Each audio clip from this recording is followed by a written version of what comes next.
Hello and welcome back to another episode of Beyond the To-Do List. I am your host, Eric Fisher. This is the show where we talk to the people behind the productivity.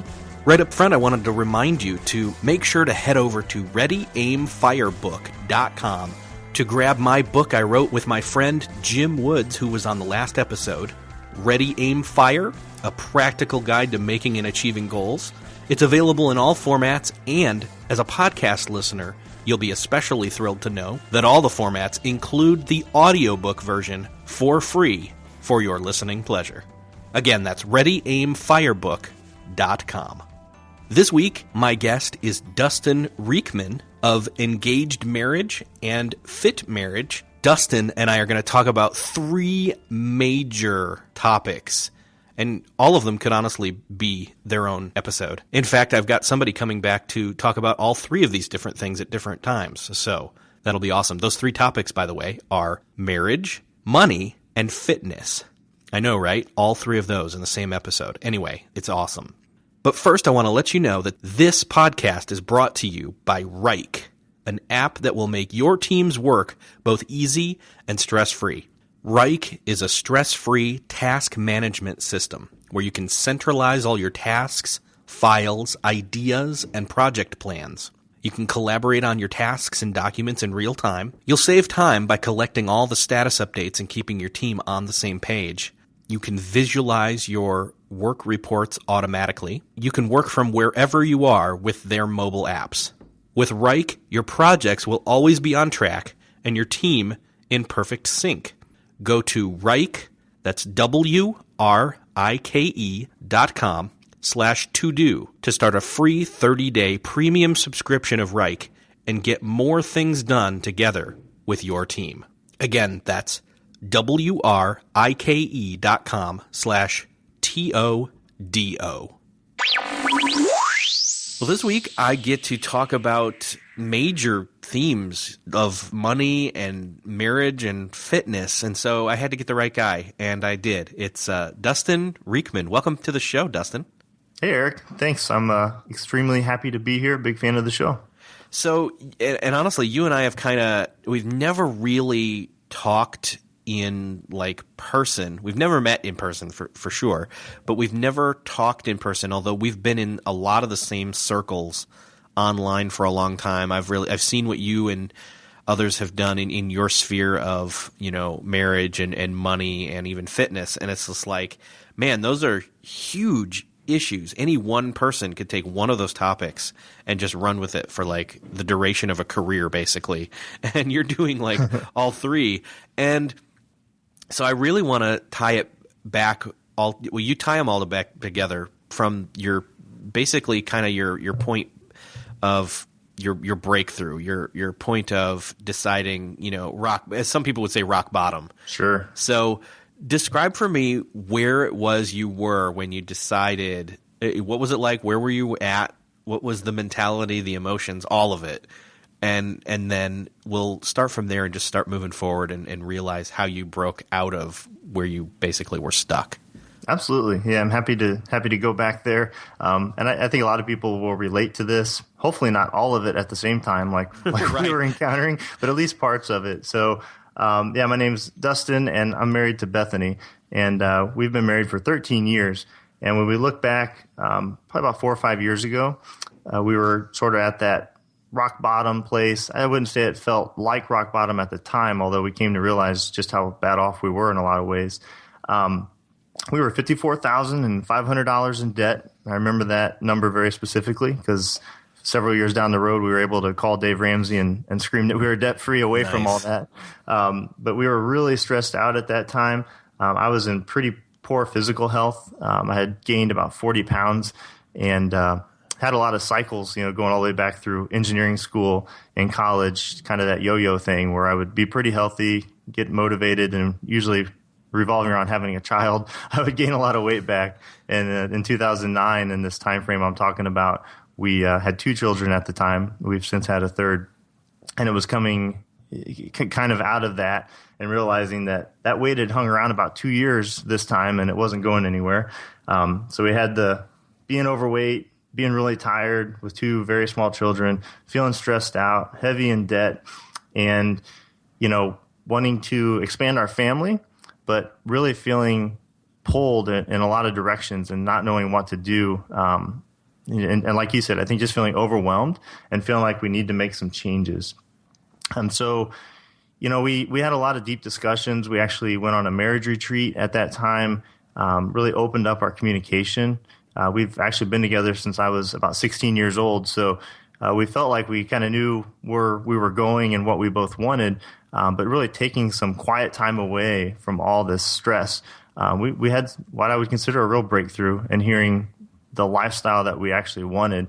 And I'm very happy to say, fast forward 5 years, we're pretty much living that now through a lot of trials and tribulations and hard work.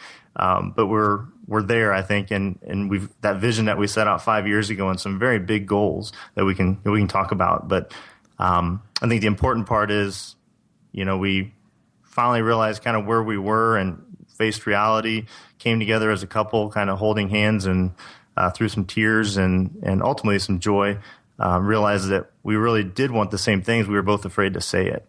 And that was the birth of what became a lot of different things along the road that we'll talk about. Yeah. So you had almost this metaphorical weight of debt that was weighing on you, and also literal weight on your body. Absolutely. Yeah. Yeah. And so can I ask, what was your marriage like at that time? I mean, you've known your wife since you were 16? Yeah. Yeah. Funny. And so at this point you're about 7 years in? Yeah, that's about right. So, I mean, it wasn't like it was like, oh, my marriage is horrible, but you kind of maybe, most stress in marriages. I mean, obviously you have the huge stress there. That's one of the biggest things that causes stress in marriages is money. Yes. And then obviously you've got, new young kids in play as well. But would you say your marriage was in a good place then, or at least an okay place? It wasn't horrible. I would say okay. I would say, we never had any feelings of animosity towards each other. There was never any, infidelity or things like that. Now that getting into the kind of marriage ministry, I encounter a lot more of and see how prevalent some of those issues are. No, I'd say we were just okay. I think we were sharing the same stresses and frustrations. It wasn't like it was driving us apart. It was just we were kind of going through the motions of marriage and family life, and nothing. What we realized, I guess, that felt so overwhelming at the time was that nothing's changing. This debt is here, this weight is here, this stress is here, and unless we're really proactive and we start living more intentionally, we're going to wake up and be 40 and nothing's going to look any different. And that was not how we had dreamed our marriage to be or our life to be. And that was really that conversation that we had was, where do we want this to go and what are we going to do about it? Yeah. So you had you had that literal weight on your physical body, and then the metaphorical weight of stress from the debt, and then maybe you're looking at each other like, man, when did we get to this point where we decided to settle and not move forward and not have momentum? Perfect word. Yeah, we had felt like we had kind of settled for this crappy American dream. It's like this isn't the American dream. Yeah, we had the 2 car payments and a big mortgage and all these things, and did all the things that our friends did and that we thought was kind of what culture told us to do, and realized it really didn't make us happy. Is really the realization that we had. Well, I know that I've been there, and a lot of people have been there. I mean, a lot of listeners, I think, will identify with the fact and of either the thoughts or the feelings of where you were at that point. And so you decide, which is, I think that's the crux of it. The catalyst point is looking at it and deciding you don't want to settle anymore. And so you guys did a marriage retreat. Mm-hmm. And so then what came out from that? Where was the first step, the next steps in terms of, digging out of debt and working on your marriage and getting in health? Sure. Yeah. And it's kind of funny. We were actually invited to this marriage retreat to speak, and to help other couples. Great. Yeah. It's true irony, right? Because from the outside looking in, it looked like we had it all together, and we were helping other engaged couples at that time in their marriage preparation. So for probably going back 8 years from today, so about 3 years in at this point, my wife and I had been asked in our church to help with what's called the pre-Cana program in the Catholic Church, which is just helping, newly engaged couples prepare for their marriage. Yeah. And so we did that. We loved it.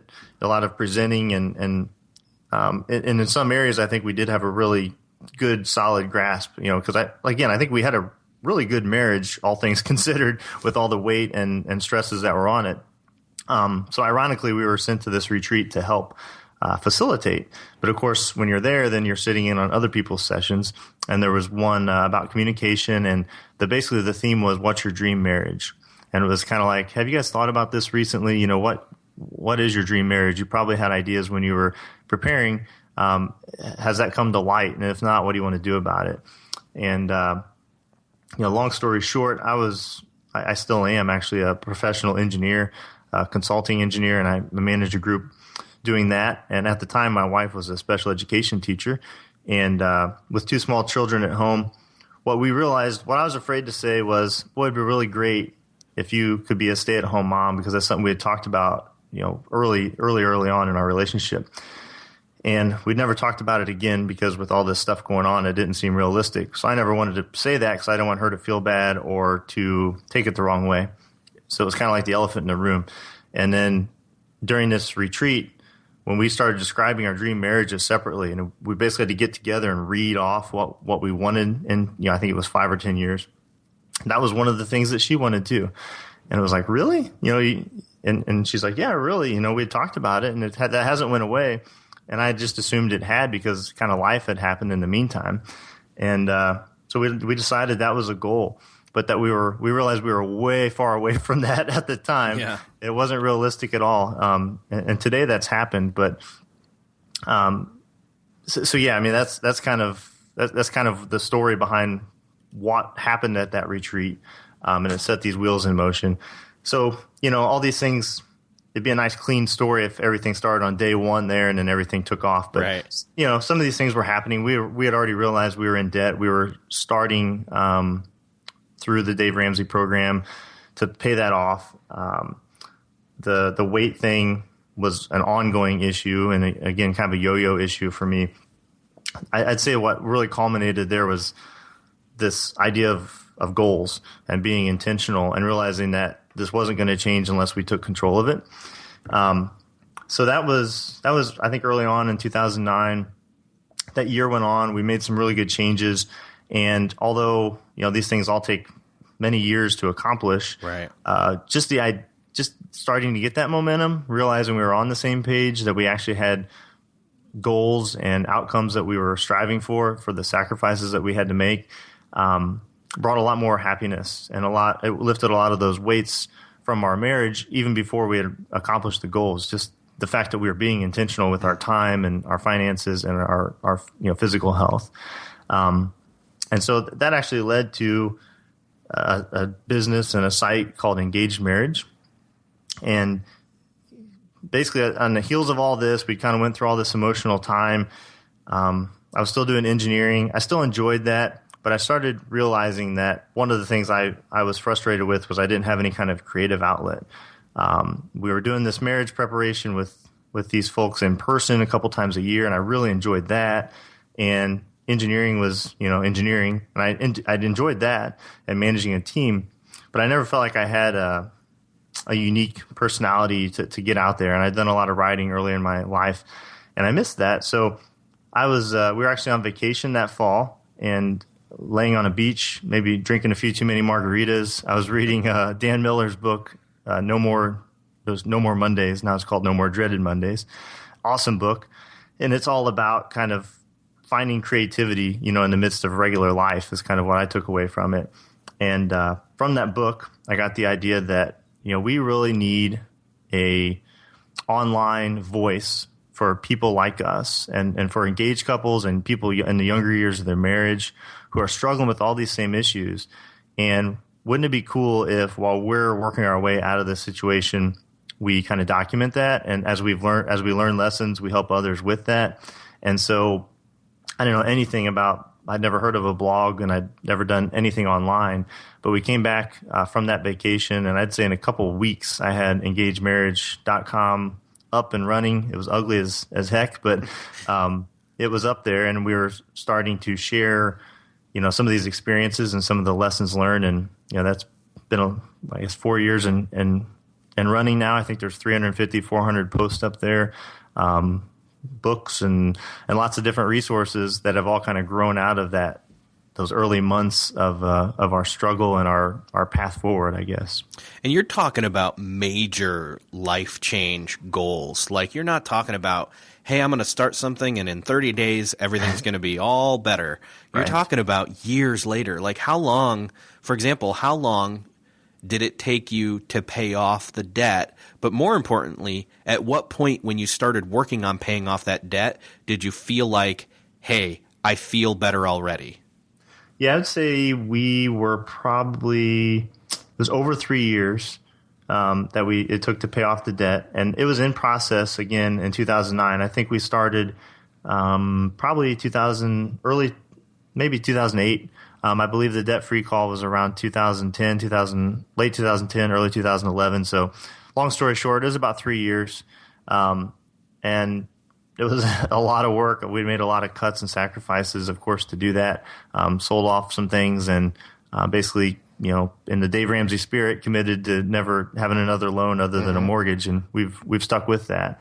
So yeah, that was a long process. The weight thing, the fitness thing, that was ongoing as well. I'd say in 2009, I was trying some things, and it's kind of a whole different story that I'm happy to go into if you want. Basically, what was happening was I was an athlete in high school, and I did pretty well in college, but I was trying to do those same things again. Now pushing 30 years old, and with two small children, it just wasn't working. I guess my metabolism had slowed down. Our lifestyle was a lot different. Less sleep, more stress, all those good things that come with a young family. Been there. Yeah. And so these things weren't working, and kind of in what turned out to be I consider kind of a gift from God. And it's this person entered my life. His name's Tony DeLorenzo. I think he'll be on your show. Yeah, he's coming up. He'll be on soon. He's actually in the marriage space as well and online. So in 2010, we were collaborating on some things online, and I got to having a chat with him because he's like super fit, hiked the Pacific Crest Trail and rode 200 miles on a bike and all these things. It kind of makes me sick, but he was doing really well, and he had small children too. And I'm like, man, well, what can I be doing different? So he shared a different approach, kind of quick workouts, full body workouts, and things like that. Some different dietary changes that were very sustainable for me. And so he more or less kind of became my mentor on the fitness side. And I really appreciated that because he knew what was up when it came to the stresses of a young family life. And doing these things at home was a big thing too. I didn't go to a gym because that didn't work out with our family situation and our schedule, and it also saved money. So basically through that, I'd say within a year or so, I'd lost all that weight and kind of went on to the next chapter of fitness, to the point that today I'm in just a few weeks, I'll be running my first marathon. Nice. Which is pretty crazy to think back and the lack of energy I had and things at that time that I'd ever be able to run a marathon. But that's that progression, that steady progression of goals that I know you appreciate, Eric, and that you've written about. Taking those baby steps in all areas of life. It's really hard to imagine sitting where you are today what very small incremental changes can do over the course of 5 years. But it's pretty remarkable when you're able to look back and see that it actually does happen when you can make these things habits and make them a part of your daily life. So at what point, again, did you, with the money and or the health stuff, you're making progress and you feel like, you know what, I have hope now. Like I've not just decided I don't want to be stuck where I was. You decide I'm going to make a change, and then you start to implement, even though it's a struggle to do so. But then you start to feel like, okay, this is paying off, and this is going to pay off. I'm going to make it. Yeah, I would say right there in those first few months after the retreat, so in 2009, it was very much the action, just the taking action, really was fulfilling, and it really brought a lot of happiness, not only to me, but to Bethany, my wife. And, it takes a very positive mindset to start a blog and go through all the learning curve of that, because you want to share what you're experiencing. And that was still in 2009. So things are a little foggy back there, but I would say very much that we kind of had that rock bottom moment. That breakthrough happened really quickly once we realized that we're on the same team going for the same long-term goals. And then we started making a plan. And, I'm an engineer. I love to take big goals and break them down into small steps and figure out, incrementally how we're going to make it happen. So those really within a month, within 30 days, we were pretty much on fire because we could see where this was going, and we were starting to make progress pretty quickly. And then once we got into with the website and writing about it, that really was very fulfilling. And we, quickly kind of gained an audience, and there were people out there like us, built a community around that.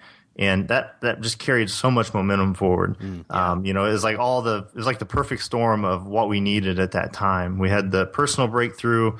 We had, friends that we knew in real life, personally, who got what we were talking about. And then to get online and put ourselves out there in this way and have people respond to that saying, we're right with you, or we were there 2 years ago, or how did you get started, and feel like that we actually had something to offer other people from our experiences. We've been full of energy ever since, and and doing lots of crazy stuff online and in person, all kind of around this marriage, busy family life theme, but in a lot of different ways. Basically, as we experience things, we love to go out and teach other people about them and help them along. And some of these have turned into side businesses and other opportunities, which is fantastic as well. But really, our focus has always been, there are lots and lots of people out there just like us. And if we have something that we've experienced that's helped, let's get out there and share it with people in a big way. Yeah. And you're totally hitting on, if people have listened to episode 0 of this podcast, they know, hey, this is Eric Fisher. I've been fascinated and intrigued by productivity and all aspects of how that works, and not just the traditional sense of time and calendars and tasks and all that, but how that plays out then into the rest of your life. And obviously you're, again, hitting on these three huge places where lack of productivity really displays itself. And so, again, I'm right there with you in terms of what's the experiential learning was what I'm saying. And so it's great that you had that group of people that just they identified and said, hey, that was me. Or what you just did, that's what I want. So people have been able to come along and see that. So then talk a little bit about the impact that this has had, the changes. I'm not going to say, hey, you've arrived. I guess in some senses you can say that in terms of if the debt's paid off and things like that, you're like, hey, that milestone has been reached, and your upcoming marathon, that's another milestone that you're reaching. And that's awesome. But talk a little bit about what life was like before and what it's like now. Not that anybody's life is perfect, but it's so much more towards what it should have been, and you're thriving, in other words. Yeah, and thrive is a word that, looking at different programs and blog posts and things I've written, that word comes up a lot. And, I think that it really encompasses how I feel. And like you just said, I think whether it's a curse or a blessing, there's always I'm kind of that high achiever mentality, and I know previous guests have talked about that when you're looking at your strengths and things like that. That's one of mine. So I'm always kind of striving for the next thing. I'm kind of a goal achieving junkie in a lot of ways. But it's opportunities like this and chatting with you. It's what's so nice about that is it forces you to go back and reflect and think about before and after and things like that. So and I would love to. And I probably will when we hang up, kind of ask my wife about this as well and her perspective. But I would say, looking back, we've described that quite a bit in that real sense of complacency, stress, kind of stuck, kind of listless, and just not feeling like there's no reason to get up early, right? Because what's the difference? I just got to go to work, enough to make the car payments, hang out with the kids a little bit before they go to bed. It's kind of a normal life. And it was nothing wrong with that. It was fine. But once we saw that we really wanted to strive for something different, this whole process, and this has never really, it has its hills and valleys, but it's never really stopped. Ever since we kind of got on fire with this idea and this passion, and as you've heard, this passion goes in different directions. Like sometimes I'm really focused on fitness, and sometimes I'm really focused on engaged couples and presentations and workshops. Sometimes I'm really focused just on time and productivity. Like you, I love all that stuff. I read a lot of books on that topic, and I'm really into the application of it, obviously, where it's not all about the worksheets. I have worksheets and scheduling, and we can talk about the tools and a morning routine and all those things. That's very important to what I do. But it's really easy to get off on tangents because we have a lot going on. But to kind of encapsulate how we feel now, it's really all about the lifestyle, I think, for us. And I still work a lot at my engineering job. But I really get a lot out of that, and I wouldn't do it if I didn't. I feel like I have choices now as I've gained new skills and things over the years. We've got a couple of online businesses that do well as side businesses, and those are very fulfilling, and they help the family's bottom line as well, of course. But kind of day-to-day life now, we have a 9-year-old boy, a 6-year-old girl, and a 3-year-old girl, and they keep us on our toes. My boy plays baseball and basketball, and I help coach with those things, so that of course, takes some time. Very involved in our church and our community and different organizations like that, and try to be out in our community as much as we can. But the kind of day-to-day life is still busy, but fulfilling and happy. And it feels much more like it's on our terms, I guess is how I would say it. Like that's a we're great way busy, to put it. But we're choosing the activities very intentionally. Yeah. So, for instance, if charity community work, I'm an officer in an organization called the Knights of Columbus. Well, I do that on purpose, and I say no to a lot of other opportunities because in that one organization, I can kind of go deep and really touch a lot of different areas that I care about, whether it be Special Olympics, the local food pantry, Coats for Kids, my church, service at our parish grounds. There's a lot of things I can do just by being deep in one organization, and then I don't feel guilty about saying no to being whatever, a scout leader or the Rotary Club. So we say no a lot, but we're very intentional on the things that we do because, it's kind of fitting that mission of the things that are important to us. So I don't know if I had to summarize an emotion, I'd say pretty happy. We feel pretty content now. We're always in that striving mindset. So it's kind of like, what's next? And, but I think right now where we're at this stage in our life, with these small children. Right now, my wife does stay home. She quit teaching 2.5 years ago. Once we got out of debt and got things in order, and we have good friends, pretty close family. So life's pretty darn good, and it's certainly far from perfect. And there's always things we're trying to do better. But it does feel really good to be able to look back over that 5-year period and say, this is what we set out to achieve, and for the most part, we've got there, which is pretty cool. Yeah. How do you, you've made strides forward and all that, but how do you? A lot of people would want to know. Okay, you have a day job, and yes, your wife is now a stay-at-home mom and runs the house, so to speak. Sure. But you've also got this side business stuff, and some past guests have talked about that and said, hey, it's a struggle to balance all that. What would you say how would you say what are the most important factors in order to be able to do that? Yeah, no, that's a great question. I'd say one theme that I go back to a lot is boundaries, not balance. And what I mean by that is maybe over the course of a month, if you look at my schedule, it's pretty balanced, as far as if I wanted a certain percent for family time, friends, work, side businesses, that sort of thing. But over the course of a week, and especially over the course of a day, it's completely not. It's way out of balance. And I personally feel like at this stage of my life, at least, that balance is basically a myth. My life's not going to be balanced. My day-to-day stuff is not going to be balanced. So what we do to ensure that our priorities are being met is we set boundaries.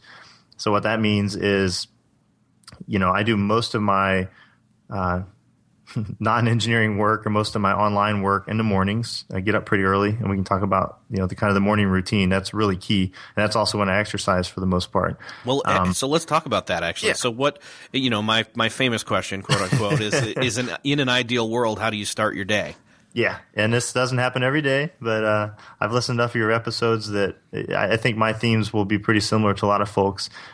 Typically, get up about 5:30. And right now, with it being frigidly cold here in the Midwest, most of my running takes place during the week, at least on a treadmill.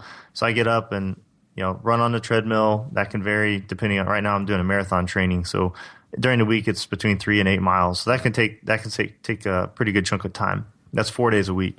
So I'll do my exercise, do some other cross training too, and then typically get up, take a shower, help with the kids.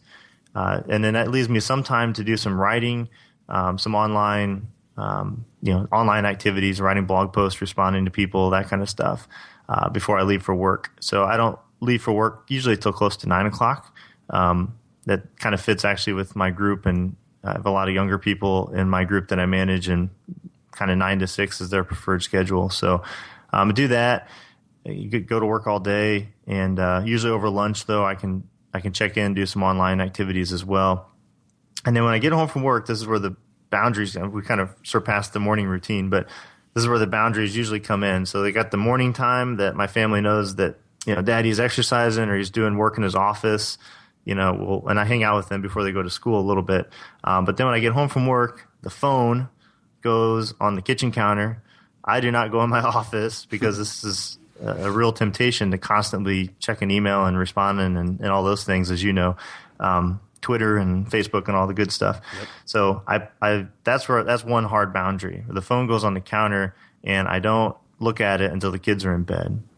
So that leaves several hours there of pretty high quality family time. We eat dinner together almost every evening. We may have baseball practice or something, but for the most part, we're all 5 here and doing our thing. And then when the kids go to bed, my wife and I really strive hard to do our 15 minutes. And I've written a book called 15-Minute Marriage Makeover. One of the very first posts I ever wrote for Engaged Marriage way back, 4 years ago, was this post called Be a Couple for 15 Minutes a Day. And so that's really an underlying theme in a lot of the work that I do is, we're all stretched for time, but if you can find just 15 minutes, which is about 1% of your day, to be with your spouse just as a couple, so kind of talking and holding hands and not having the TV on and not looking at your phone and not being distracted. For 15 minutes, we kind of have this time that we're always having some quality time together, and that can vary a lot. We try not to talk too much about the kids and things. We try to make it about us. That's one of those things where it's like personal confession here. That's one of the things my wife and I need to have better set up is to figure out a way to not just have time together, but have time where we're just together. We're not talking the business of the house or the family. So absolutely, and that kind of comes back to the boundaries. I'm not saying, again, perfect world. 5 days a week we make it happen pretty darn well, and sometimes there's something urgent. We do spend that time, working on a talk or talking about the kids' homework or doing something else. But for the most part, we try to, a lot of times this time of year it's just sitting on the couch, talking about our day, or talking about what we want to do this weekend, or planning on a date night, that sort of thing. When the weather's nicer, we like to sit outside. We kind of get the kids in bed and we can go sit on our front porch. It's got something kind of relaxing about just being physically out of the house. But that 15 minutes a day, it sounds kind of minimal and maybe forced, but I swear there's a lot of magic in that. If someone's listening and they're married, if you think about that, if you spent 15 minutes a day truly focused and not distracted by work and smartphones and things, I promise, try it for a week. It will really, really help you.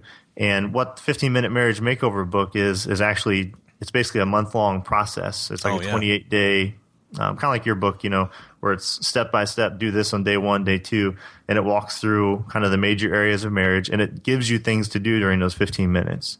So very practical things, and it kind of covers the 4 pillars of marriage: money, communication, romance, and sex and intimacy. And so it helps couples. It gives them kind of a guidebook to say, okay, on day 3, do this. And then once a week, it goes past 15 minutes and it's more of an hour-long thing, like a date night, different activities that you can do. But that's what that book was, because I had this idea on engaged marriage. We were doing that, and people were like, well, okay, we did that for 3 or 4 days. Kind of run out of things to do just sitting on the couch. What kind of things could we do? And this was a response to that. It's kind of like, okay, well, for 4 weeks, here's plenty of things for you to do that I promise will make a huge impact in your relationship. So anyway, that's what that 15 minutes is pretty sacred in our household. Awesome. Yeah. And that book is great if someone's wanting to get started with that. It kind of helps them find the 15 minutes as well. And it talks about how to defend that from kids and other things. But that 15 minutes happens. And then usually in the evening, it depends on what's going on. I may have a meeting. My wife may, be going to a friend's house in the neighborhood or whatever. We may very well just spend that whole evening together. Or sometimes I'm doing the online work at that time too. So if I've got, a workshop coming up, a product coming out, things like that, customer service issues to deal with, I go do that, and she can do her thing. She might watch Downton Abbey or whatever she wants to do. Nice.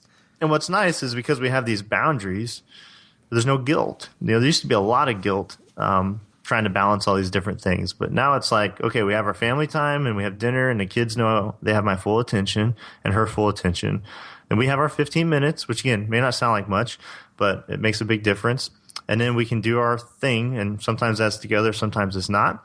And then at bedtime, we pretty consistently go to bed 10 or 11 o'clock. And then we always go to bed at the same time.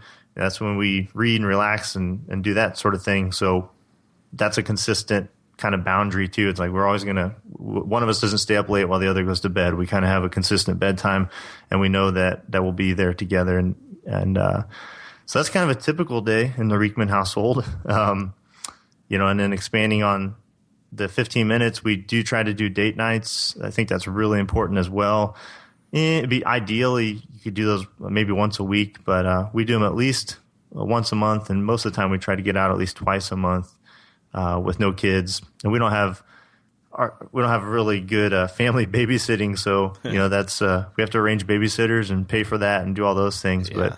But so we try to get out of the house once or twice a month for sure on date nights, and then what we do in the interim is if we can't do that or it's just not feasible, is we do at-home date nights. Where we'll kids go to bed, we have a glass of wine, we do this type of things you do on a date, but we can just do it in our house. And again, when the weather's nice, we can build a little fire in the backyard to sit outside, and maybe have friends over or whatever. But we try to schedule those things and make sure that they're a consistent part of our calendar so that they don't get overlooked. Because I'm sure you can relate to if you're not proactive on things like date nights, you'll realize 3 months out that we haven't been out on a date in 3 months. So yeah, well, and that's the thing, is just the intentionality of using that time to make that impact, and it's something we all need, is to figure out more with time. And so it'd be great if somebody had a workshop about that, though. Wouldn't it? Yeah.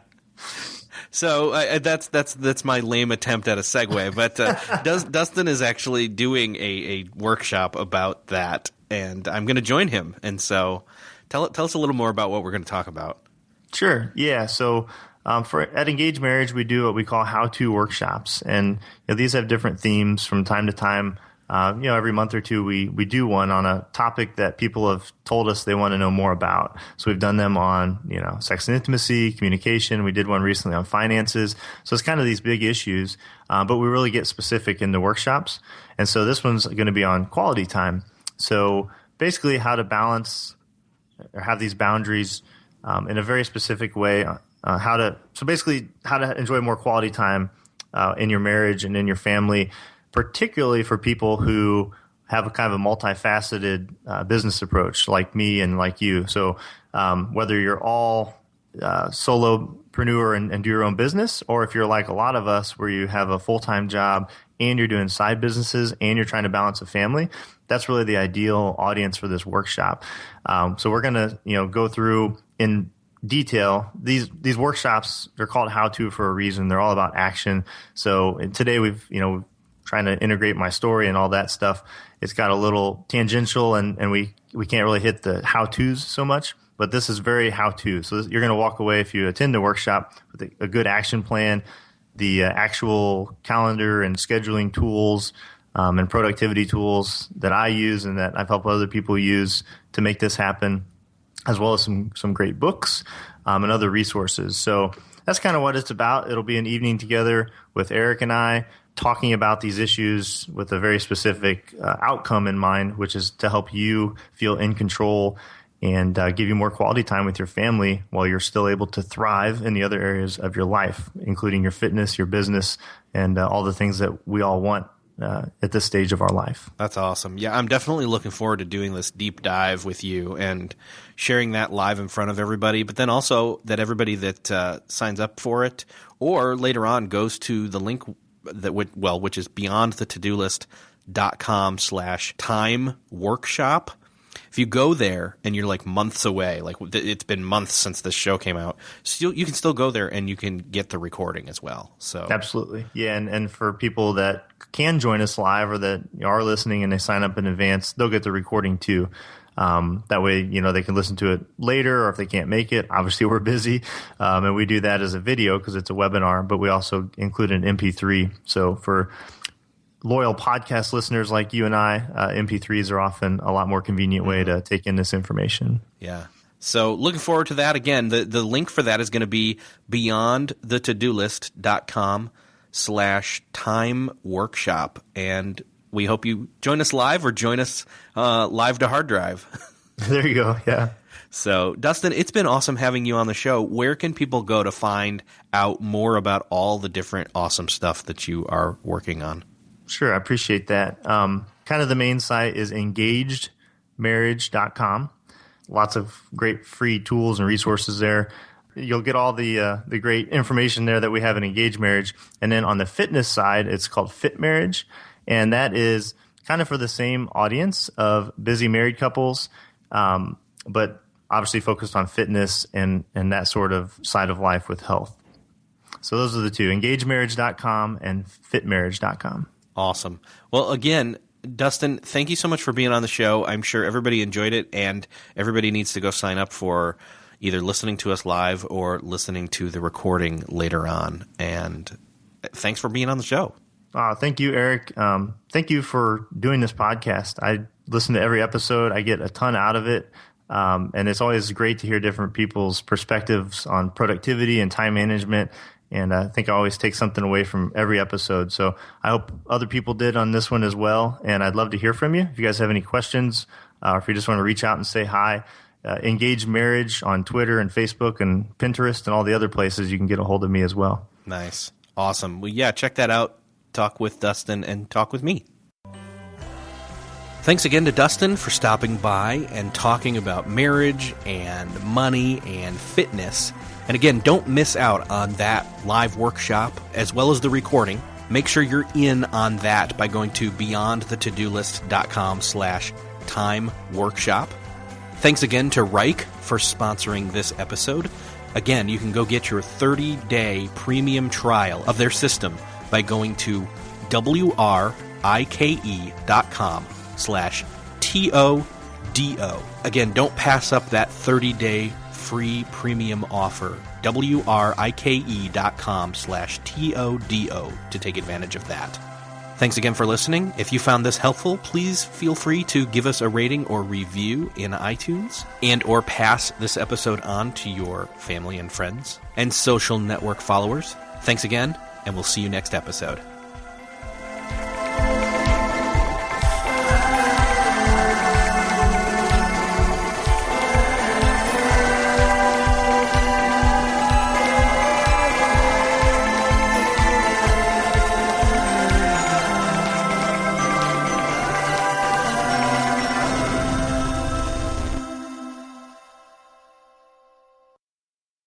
Beyond the To-Do List is a proud member of the Noodle.mx Network. Find more of our award-winning and award-nominated podcasts to make you think, laugh, and succeed at Noodle.mx. Learn how to podcast. Theorize over the TV shows Once Upon a Time in Wonderland, and Under the Dome. Laugh with our clean comedy, delve into science fiction and philosophy, learn critical thinking from movie reviews, and more at Noodle.mx.